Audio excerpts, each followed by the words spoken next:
been with BCBP since 2001. So, kamo nila yung kwenta, no? Kailan na si 2001 and have served in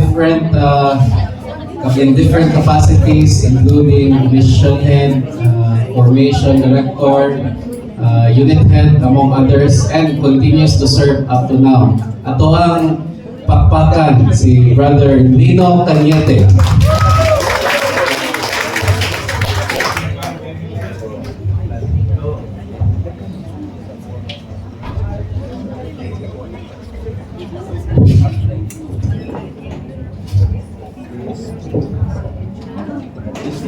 Okay. Kusog na tayo dito. Pasensya na sa kutiko na. Para kayo sa pagaw na. Pero kusog na tayo hapon. Thank you. Okay.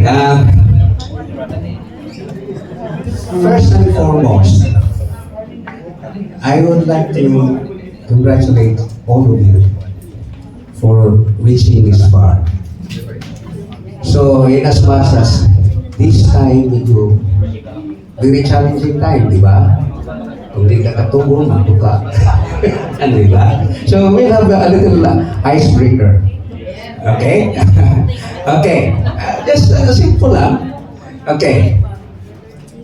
All of you, turn to your left and say to your partner on the left, Ina, congratulations, bro and sis, for reaching this far.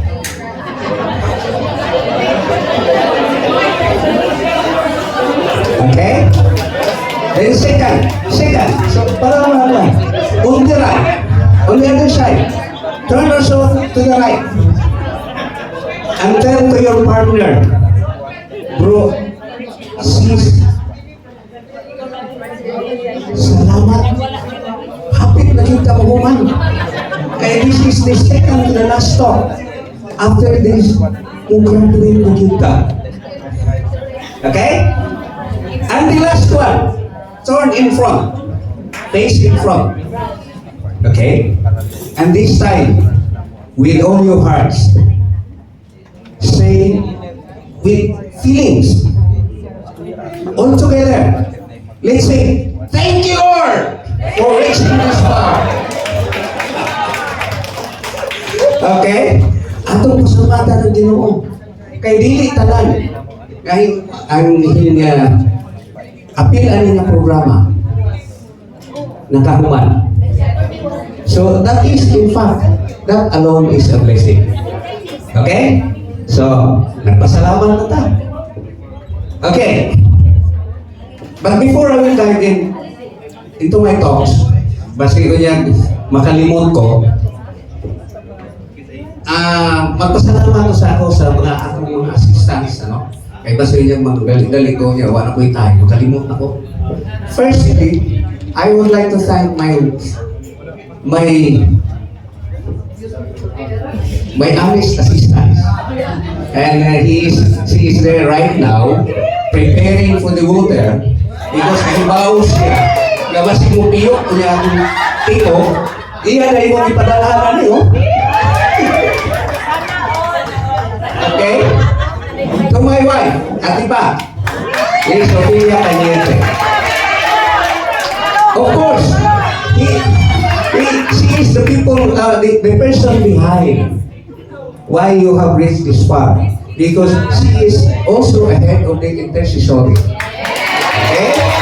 So, inumo mga pakampo. Okay? And the second one, another person, ang second assistance na ko, kaya without him, huwag mo'y makita yan sa screen. Huwag mo makita. And nanuoy kayo ito ani mo, kay 1 hour before, nahuman na nga akong talks, mo ko hatag siya, ha? He is using the blessings from the Lord. And lo and behold, nahuman niya. My marketing and promotions manager, our Brother Adam Priest Alpengras. Okay? Huwag tama. Asa mo kung kuhaan kinig, bro? Yung! Mouse. Ayan lang ha, sorry kayo. Okay. Let me start my talk by telling you a story about finding our purpose. Have you heard? I don't know if you have heard this story, but the story goes like this. There was an architect who was in charge of rebuilding or the construction of the cathedral. One day, he decided to visit the job site. Then from the distance, nakita niya ang two distinct workers. Nag-file of hollow blocks. Very distinct yun. Na-notice ko niya. Ang isa, bukat kayo siyang, ayun, bukat pa, na nagpuan. Murag way directions. Ang second, medyo confused. Mo trabaho, unya, maglingi-lingi. Murang nangitag katapang. Unya ang isa, pero di pas-pas, hindi nagtrabaho, inspired kayo. So he decided to approach the first one. Ingon siya, brother, BCBP siguro to ha? Siya, brother, nakunsaman ka. Ingon siya. Before him to back, nakunyat pa siya sa nubla. Ingon siya, huwag ka kita.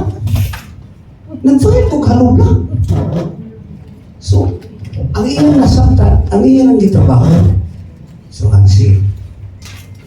Then second, he proceeded to the second worker. And the same question, iyang pangutana, brother, usa na imong gitrabaho? Ingon siya, I'm filing a wall. Wall, ang iyang nakita. And the third one, katulad yung jolly kayo, enthusiastic kayo. Ingon siya, brother, usa man na imong gitrabaho?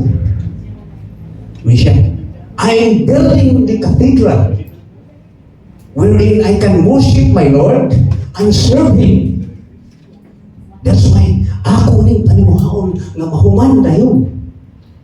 So think, three distinct people doing the same task but different outlooks in life. They have different purpose na nakita nila sa life. You see? So, naano ba tayong kuwan niya, bro?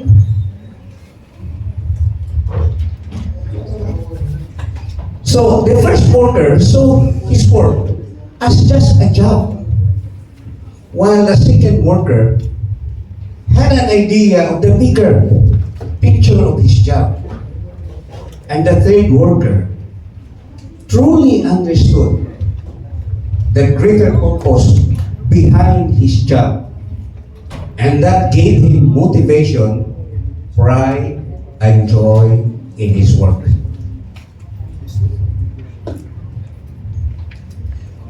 And so, the question of, what is meant by finding our purpose in life? Finding our purpose in life means discovering who we are. No? Kaya usahay wata kahibaw tungkol sa atong trabaho. Second is understanding our role in relation to God's plan for humanity. Third is understanding our unique gifts and talents and how to use them to serve others. Fourth is understanding our values and passions, the things that are truly matters to us and give us joy. And the last one, understanding our directions. Mura ba sa, kuwan ba, kining purpose in life, mura ba, kung sasakayan pa ni, mura ni timon.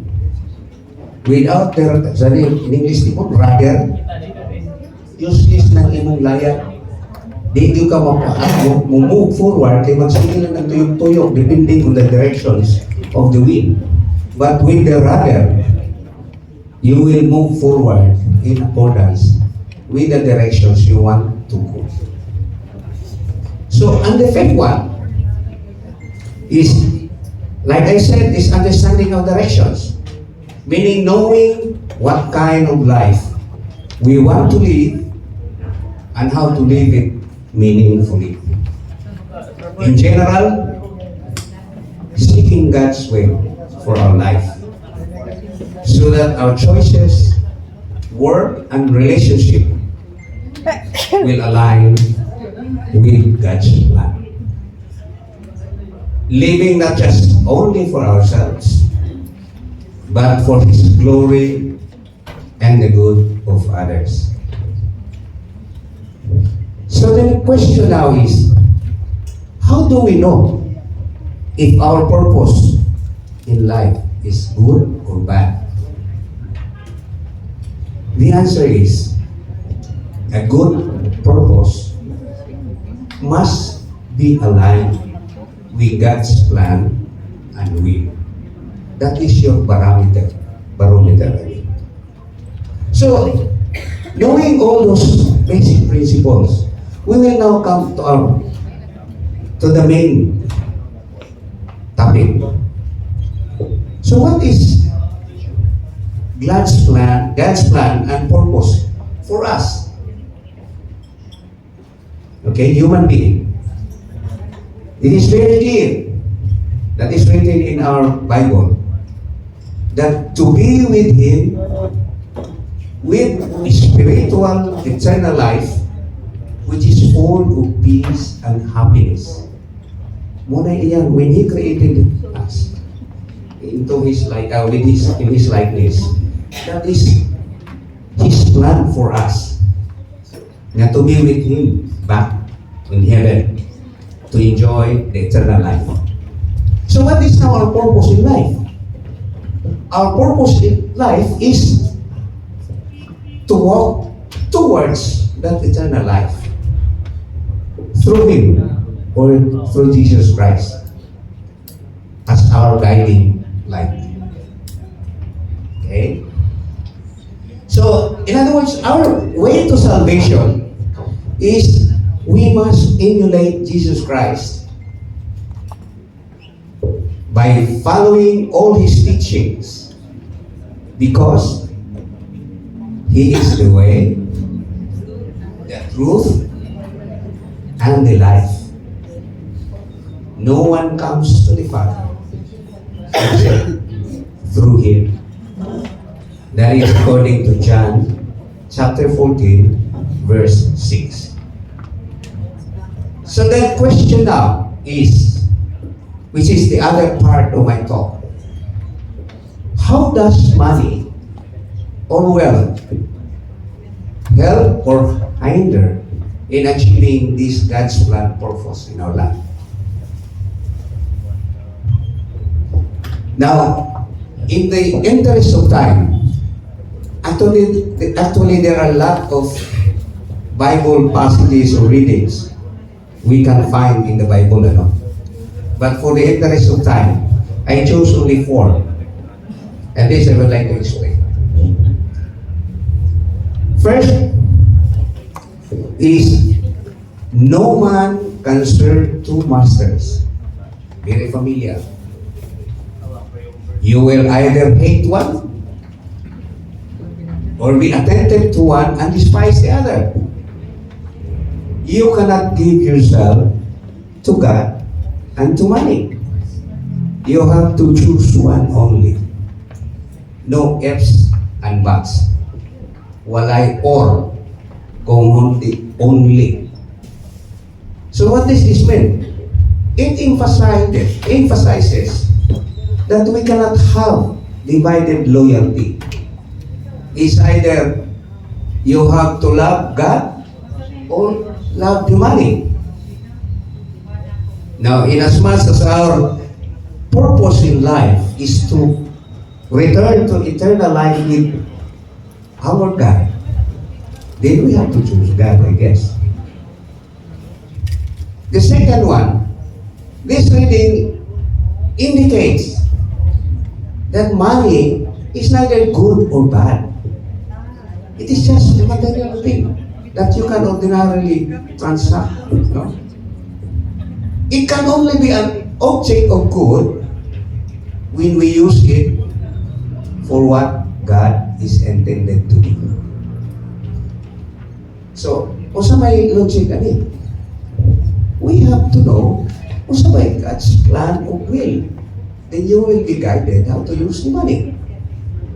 Because if it is against the God's will or against the God's plan, that money becomes a bad thing to you.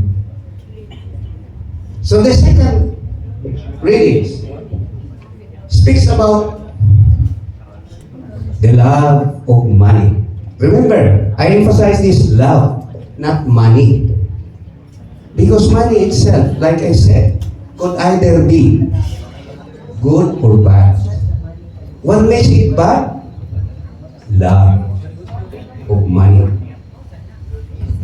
Because in these readings, the excessive love of money tends to muddle our priorities and consequence. In other words, it isolates us from God. Because atong i-declare na to ang atong loyalty to the money because we love it as much as we could. Wala. Magpalayo ka mangguro sa God. The third one is how hard it is for the rich man to enter the kingdom of God. Now, dinugtungan pa yung tao. Which is, if you look at it, murag yung imposible. It is easier for a camel to pass through a needle's eye than a rich man to enter the kingdom of God. Grabe yun, no? Ito imagine mo sa nakatako ng camel. Kanang buo, kanang eye of a needle. That is impossible. Kung doon pa mas grabe sa imposible, mauna na. Now, kuha ni sa Ginoo pag-describe. Because iyang gi-emphasize in riches, my God, if it is not guided in accordance with the will of God and the plans of God, this is about attachment to our riches. Now, I don't know if you have remembered, I forgot to insert this in a story, pero ang hapon pa rin yun. But there was one, the parable of a rich man, kaya katong Hindoon ni Jesus Christ, na naminaw siya sa teaching ni Jesus Christ about life in heaven, eternal life. So Hindoon yun siya ni Jesus Christ, gihinan siya, Master, what shall I do to inherit the life in heaven? I have followed the 10 Commandments. Everything. Itanaw siya sa Ginoo. Dato man, itanaw, diginan siya. Okay, if you have obeyed all the commandments, this is the last thing that you should do. Sell out all your riches. Give it to the poor. Come and follow me. Then you will have eternal life in heaven with me. So, what happened? Ilakaw. Ilakaw ang katong nangutana siya na rich man. Sad. Nahinok nasubok. So that story indicates how hard for a woman or for a man to detach his riches when he have so much in life. But I'm not saying riches is bad. Dili. In fact, ang Ginoo gusto ganing madakot ng tanan. Because part of His plan is for us to be His workers in the vineyard. No? So, that alone, it has easily and riches becomes a barrier of humility, a barrier of dependence on God, and eventually a barrier for eternal life. Because your love is already focused on money. So the last one is we are born with nothing and we die with nothing. That is in Timothy 1 Timothy chapter 6, verse 7. Material position, including money, are temporary, and we die, everything will be left behind. I remember I told this one story. I don't know, masig nakalumog na masat mo about the life of the Alexander the Great. Alexander the Great was the son of King Philip II in Macedonia. Macedonia is northern part of the Greece. At the age of 20, his father died. So immediately, by law of succession, he ascended and replaced his father as a king. Because he was a brilliant soldier and a warrior for that. At the age of 20, king na siya, batang pa. During that time, Macedonia pa. Because of his desire for money and positions and power. You know what? He was able to conquer the biggest empire during that time, which is the Persian Empire. Persian is kanarong Iraq, no? So, during that time, ang Persian Empire covers the whole, almost the whole Asia and Europe and South Africa. Try to imagine, for the span of 13 years, he was able to control all those territory. He was so powerful, brilliant, to the point na nahimo siyang tyrant. Sometimes he looked at himself as a divine persona. Mura na Ginoo ang iyang tanaw siyang kagalingon. Nga, kung unsay iyang panganduyon, nakadayon. One day, one of his trusted general, nag-birthday. So hinakto siya. Unknowingly, from there, nagkasakit siya. Medyo dilulaan dito, naghihiluan mo siya. Pero what happened? Since that time on, nahimo siyang degraded. Dinuhan na din taon siyang makabangon.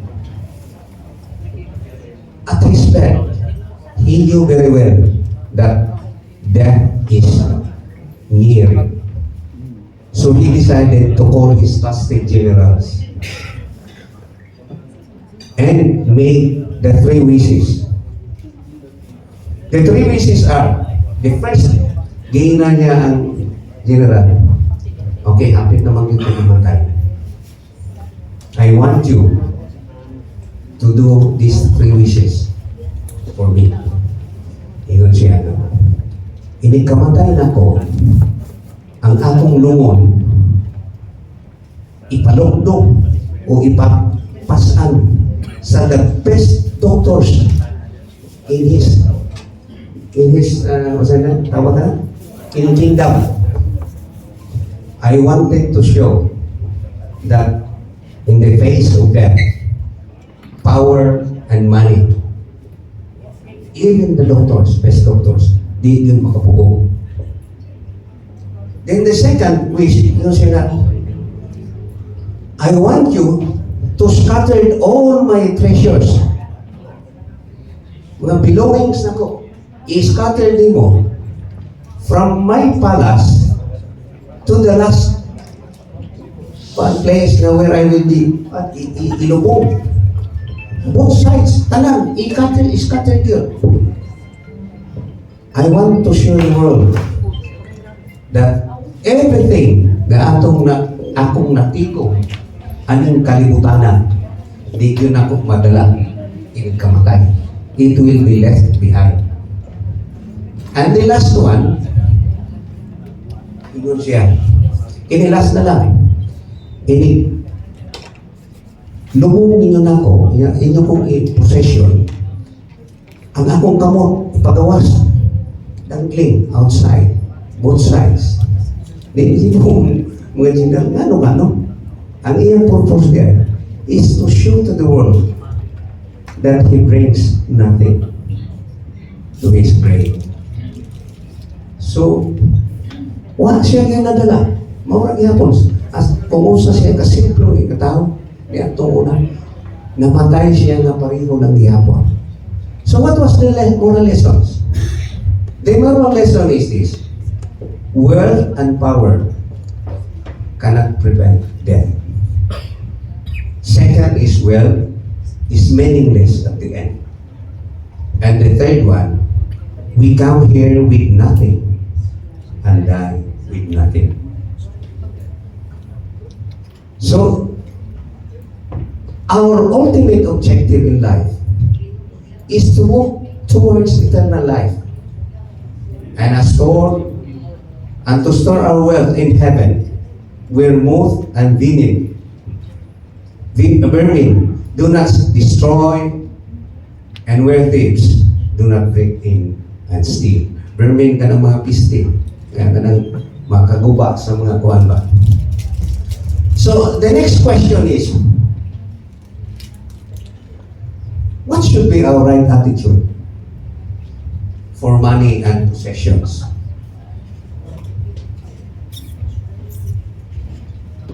Our right attitude should be, first,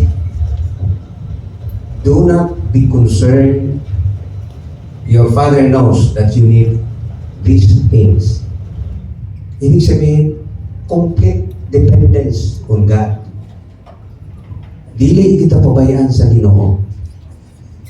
Trust in God's care. Full confidence in God's faithfulness. Freedom from anxiety.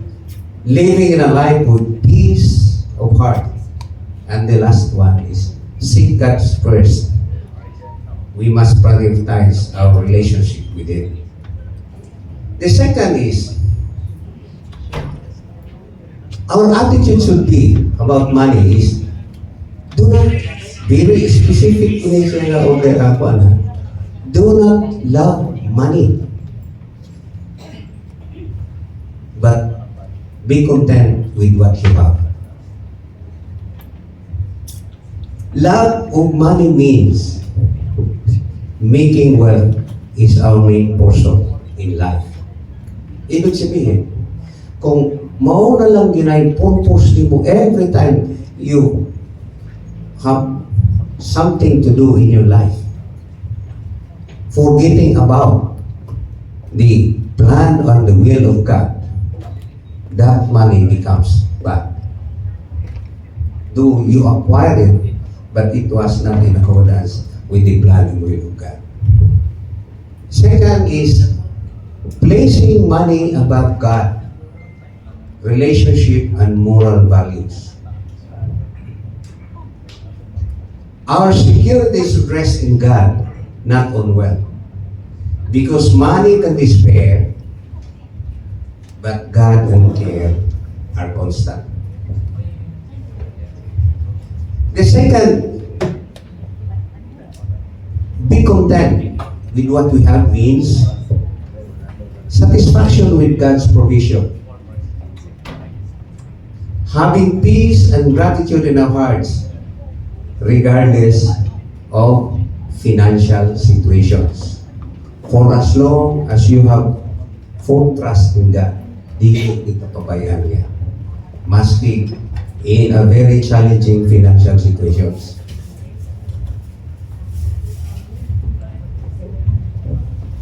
Then, the next one is, the third one is, our attitude towards money and possessions is, we are stewards, not owners.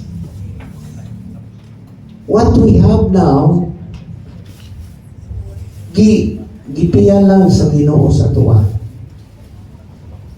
Because everything here on earth are His creations, and He is the ultimate owner of all these things, including our life. So what does that mean? God is the true owner of everything on earth, including our life. Like I said, whatever we earn or acquire comes from the abilities, opportunities, and life that God gave us. We are only trusted managers. As stewards, manager lang yun ta. Dili ta absolute owner. The managers to manage what God has placed in our hands, our income, positions, skills, and time. We are accountable stewards. That one day, God will ask how we use what He entrusted to us. Did we use this for good purpose? Helping others, meeting needs, and honoring God? Or just for our selfish gain?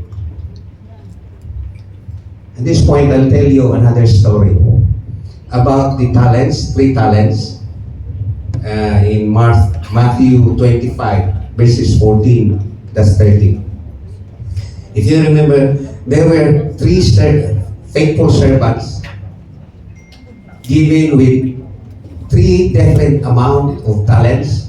The first servant is 5 talents. When you say talents, work and positions. No?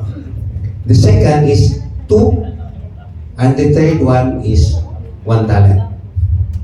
And the master went to town, out of town. After so many years, the master returned. So gitawag niya balik ang 2 ka servants. Kumusta naman ang akong gibilin o i-entrust sa inyo? Miingon ang second servant, Master, ani ara ang talents na akong gihatag sa inyo ha? Ang gibilin nimo sa amuha. Among gi-invest o ang among ibalik nimo twice as much. Nalipay na yung Ginoo. Siya, good, very good. You are a faithful servant. From now on, isalin na ko nimo ang uban akong mga kaptanan. Ikaw na yung umanis, ano? And the third one, ang katong hadlukan, doon siya na, Master, kaibaw ko nga, unsa ka ba nababol sa imuha, kining kaptanan na imong gisulod, gibili sa kuha. Ako nang ibalik sa imuha, kay ako na nang gitago dito sa ilaw ng siyuta para di makawat, o akong ibalik nimo pareho gihapon. Suko ang Ginoo, Master. Katapunan nimo, wag gigiusap na nimo, sayang kayo panahon, wala mo nag-invest. So from now on, kung sa inaas imuha, akong ihatag dito sa uban para mo lambok. So lalo Ginoo siyang nawatan. O katong kugihan na kuan, gidungaman. And that is true in our lives. Kung doon ay gi-entrust sa Ginoo nato, unya wa nato gigamit in accordance to His plan and will, bawiho na sa Ginoo nato, and that includes our talents and abilities. That's why mo gani ko maski napagaw ko, napaos ang tingin ko, pero praise God, nawa man, balik man akong tingin. Hindi mo bahala na buwan. Mukha na din ko, deliver na din ko kuwan. Kay base niya ko, haon na din doon completely sa akong tingin. Praise God. Medyo hantol karoon na halang ihapon. Di ba? So, as stewards,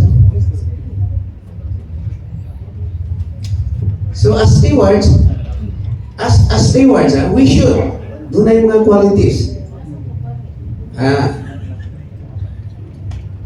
as stewards, that means ang atong attitude should be, kay dili man ta owner, so dali kay ta ma-detach, dali kay ta maka-detach pa sa atong positions. Kay dili ano man na nato ang kuna.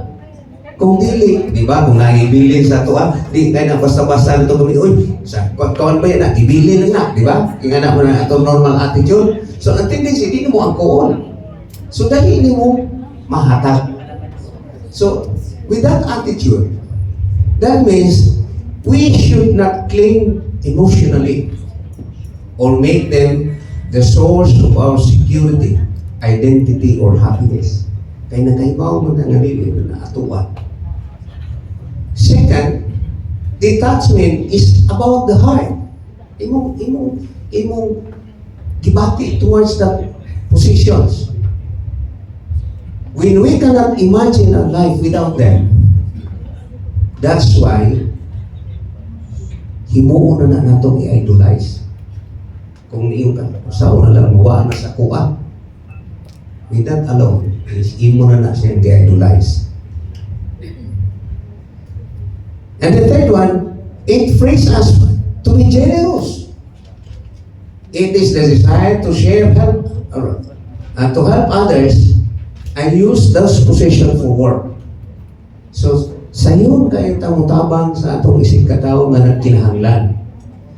Because, nakahibaw ta kay mo na yung gusto sa Ginoo, sayon kayo ta panghatag. Kaya nagtuo ta na mao na yung gusto sa Ginoo, mao na naghihatag ka o blessings. In general, detachment means we can enjoy and manage God's blessing without letting them control our hearts, ready to let go whenever God calls. The second aspect is be faithful. Managing resources according to God's will.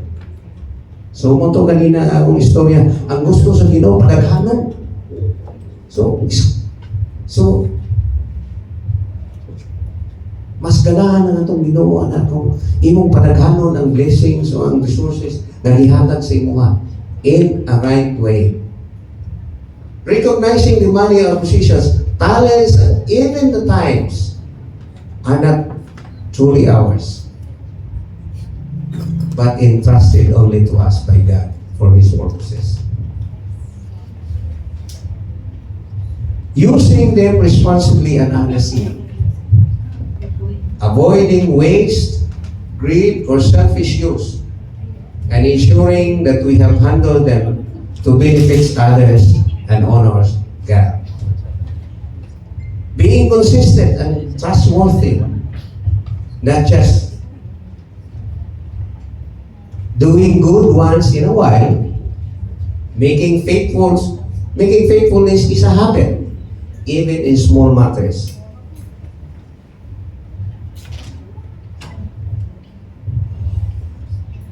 Prioritizing God's kingdom. Dedicating wealth towards helping others, those in need, supporting the work of the church, and investing in things with eternal value rather than hoarding for selfish gain. The second aspect as a good steward is be skillful and resourceful. Skillful means using knowledge, experience, and abilities wisely in managing what God has entrusted to us. Resourceful means creating or finding ways or creative ways to use what we have, even in limited situations. It is about making the most of available resources, seeing potential where others see waste, and adapting to challenges without complaining. Even tong itanaw mo sa uban nga, uy, waste naman na. But in your own skills, magamit pa. Malipay ang ginawa na convert pa into useful. Be efficient means avoiding waste of time, energy, and money, and maximizing result with the less unnecessary loss. Efficiency means honoring God by showing respect to what He has given, ensuring nothing is squandered. And the last one, be in Lord's service, meaning recognizing that everything belongs to God, using what God has entrusted for His purpose, not for our personal gain and comfort, but being faithful, obedient, and willing. Serving God is not just doing church work, but living every part of our life in a way that honors Him at work, home, and in business and community. In general, being in the Lord's service simply means living with mindset as a caretaker, managing God's blessing in a way that reflects the heart until He calls to give an account. So, kung unsay naa sa atoa, kung wa na nato gigamit in accordance to God's plan, paninglan ta ni anak niya. Kay dili ta faithful, dili ta resourceful, everything that I have made mentions, iyatang i-adjust. Now, ang Ginoo is really planning to give us everybody. Gusto niya nga natin sufficiency and abundance in everything that we have. Sufficiency refers to the belief that God provides everything, all our needs. Not necessarily everything we want, but all that is necessary for life, godliness, and contentment. It is all about dependence on God, contentment, and spiritual sufficiency.